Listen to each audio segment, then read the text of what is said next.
Hello, I'm Casey Anderson. This perspective is strictly what we've learned along the way. And, you know, I like to tell everybody that with the wolves, when they were reintroduced, everybody got to start at zero. Everybody is totally naive about what these things can do. We're going to be showing you a video of our Lick Creek headquarters, and this is in relationship to where our heifer pasture is and how close it is to the buildings. And this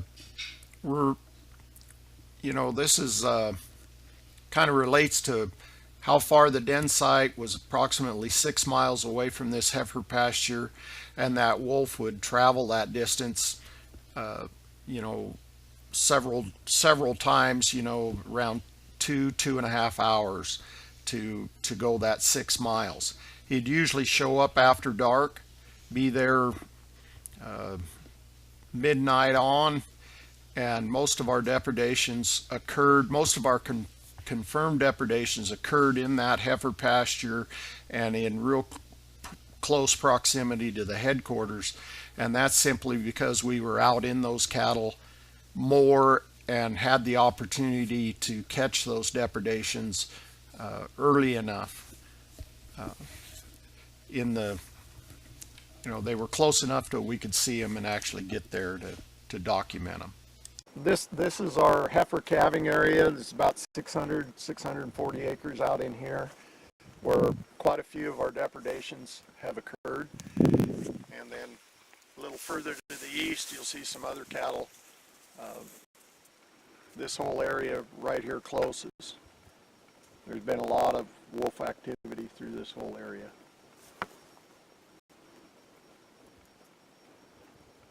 And it's, no matter where, it's within about a mile of a house.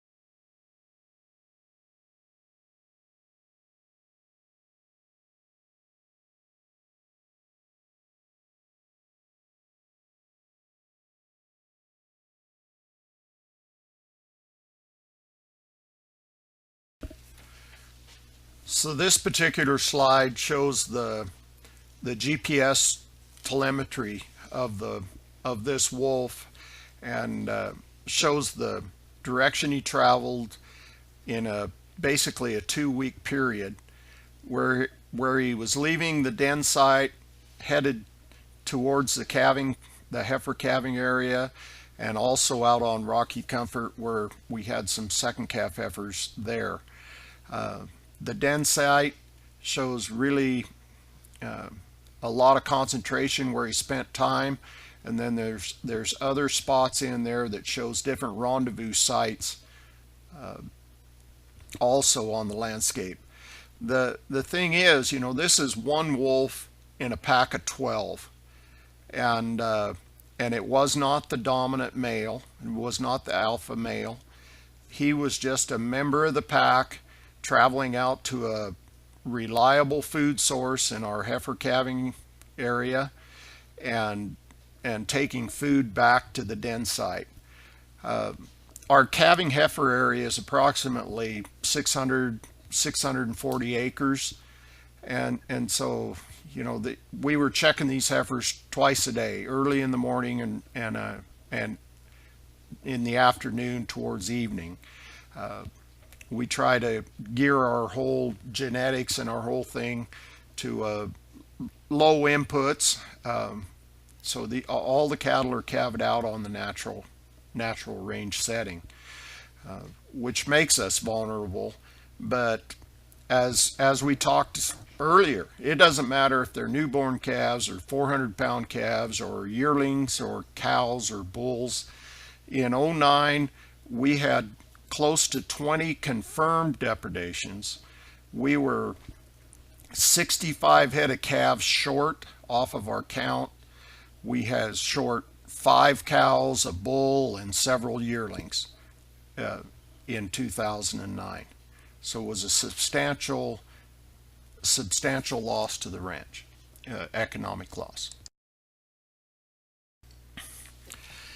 I think what's really important to understand with these wolves, they they like to be on higher ground, watching and observing, and and they kind of get a little routine. Not that you can nail down a routine, but the actual data shows that this wolf visited basically every other day to this heifer calving pasture, and usually arrived around midnight, and sometimes he stayed for long periods of time. And you never know exactly what they're going to do. Uh, the importance is that this pasture, we were out there in it multiple times during the day, checking the heifers, being all over that pasture at one time or another during the day. And yet there was times that wolf was probably there watching us go through there, and extremely close to the houses and the headquarters,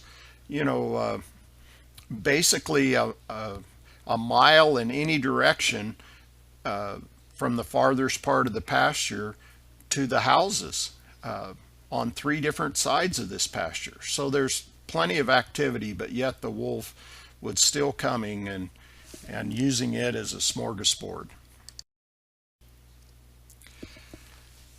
What really drew me in on some of the studies that we've experienced with Oregon State University and University of Idaho is, we're using cutting edge technology with this collaring and the movements of the cattle and the wolf.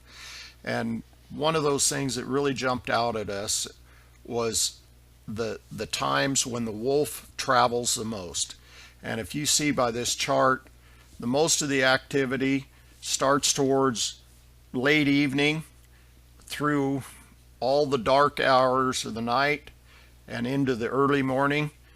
During the daylight hours, the wolf is traveling not very much at all. So this just makes a whole nother realm of how hard it is to have range riders or people out there with the livestock thinking that you're going to deter some of this depredation, because most of the activity is at night. So one of the questions that's come up is there going to be areas that the cattle are going to be safe, or livestock? And does that mean in close to the houses or buildings or what? And so with this slide, the little icons that have the cattle in it are confirmed livestock depredations. The blue line is main traveled roads, and the red icons is the houses that are occupied during this time that we experienced depredations. And so if you think that just by having the cattle closer to the houses that it's going to cut down on the depredations, it's not going to work that way. The wolf learns from observing. He's an opportunist.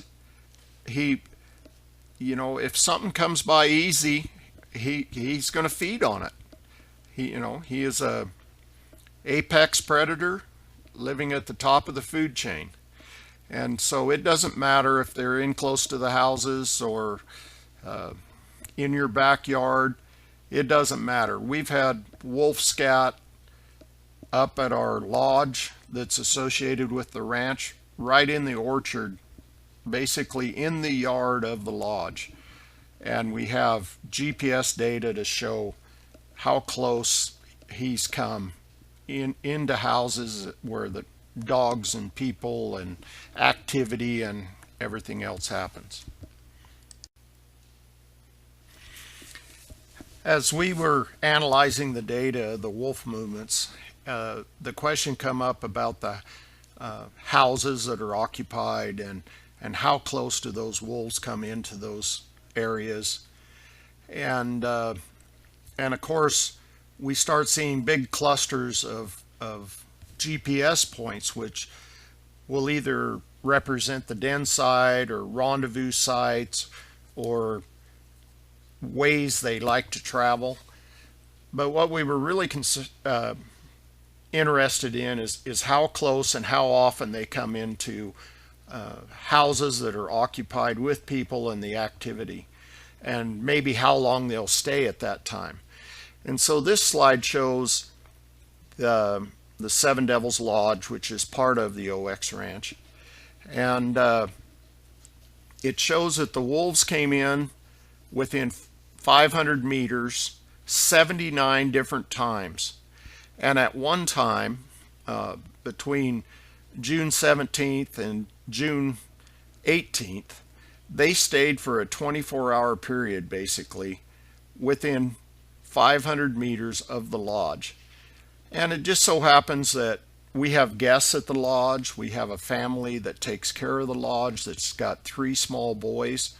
And it's a little discerning to think that those wolves, this was a pack of 12, although the data shows that the one collared wolf was all that was collared in that group. But they stayed in a little patch of timber just above the county road within 500 meters of that lodge for a 24-hour period. And that's not the only case. We'll show some other slides here that shows different aspects of their way they traveled to and from and through by the lodge, and also another house. This particular slide is an aerial photo of the lodge and the housing that's provided for the manager of the lodge. And that little patch of timber just above the county road right there is where that pack of wolves stayed for a 24-hour period. And it was actually within 350 meters of the lodge.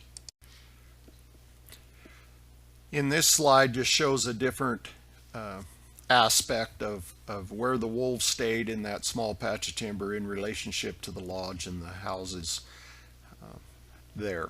And also, this is some real good pasture here that we run our replacement heifers on, our yearling heifers. This is the pasture where we'll be breeding our replacement heifers. So besides being close to the houses, there is a pretty good food source close by also. This particular slide shows another house about 3 miles on up the road from the lodge. And this was a particular area that the wolves had quite a few rendezvous sites in the area. And they used this as a pathway to go between rendezvous sites.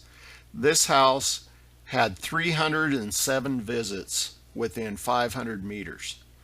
It just truly amazing how many times the wolves traveled close to this group of houses right there. This slide represents the areas that the wolf stayed in proximity to the houses for a greater period of time than 2.5 hours. So these are areas that he just went up on a little bit of higher ground and spent a little bit longer period of time, and it's pretty darn close to the houses.